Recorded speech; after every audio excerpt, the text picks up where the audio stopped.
Welcome to today's devotional. We're looking at Numbers chapter 33, which I admit is not one of the most page turning chapters we'll find in the scriptures.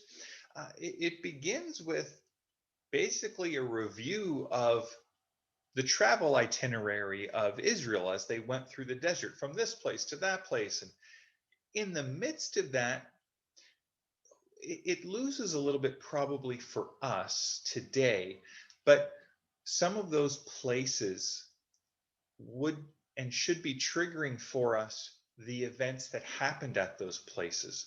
So, where Israel fell into idolatry, for example, or different events. So, but the course is running the history of the nation of Israel from Egypt through the wilderness, the 40 years, and now coming to the promised land. And then Moses gives some commands. And the issue here we see, and sometimes we struggle with, or some of us struggle with, and rightfully so. It's something that's not easy to read, especially when we're so far removed from the context. Driving the people out of the land. Um, that's something that just, and it is in many ways. That's a horrific thing.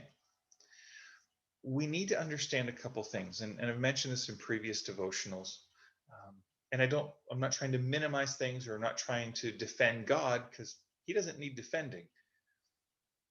God told Abraham over 400 years ago, your descendants are going to occupy this land because the sin of those people hadn't run its full course yet. That there was opportunity for those people to change their culture. I mean, we're talking about, the worst being the sacrifice of firstborn children in worship to their gods, and all sorts of other just abuses. And just, if there was a culture today that operated like the Canaanites did, we'd have a lot less angst over this command to drive out these people. We also need to remember that God also has told Israel a number of times already, and would continue to tell them and then do it, that if you start behaving like these nations, God says, I'm going to drive you out. Talking about the people that he'd called into covenant. So this is not God being unfair. This is God as judge acting on behalf of not just his people, but on the Canaanite cultures. Because as we'll see, not the Canaanites were not wiped out as in a genocide where all of them were destroyed. Their cultures, their peoples ended up being subjugated or driven out. And there was to be a nation group that would show how life lived in obedience to God, a life where others would be blessed, not abused. As a community, as a nation, what that could and should look like. And so we see in this chapter, Israel was to destroy all the sites of pagan worship.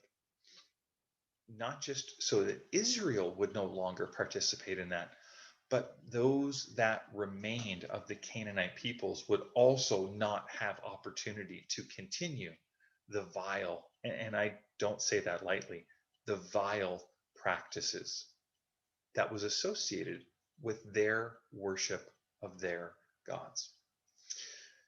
What to take from this for today? We see this throughout the scriptures. God takes sin seriously. Our individual sin, our corporate or communal sin, our social sin, because it destroys human lives. And so, how can we first look to cooperate with God's work to remove ourselves from sin and the temptation to, and then as a family of God, show our community there is a way to live in love for God and love for others, where we will bless all, bless and not curse.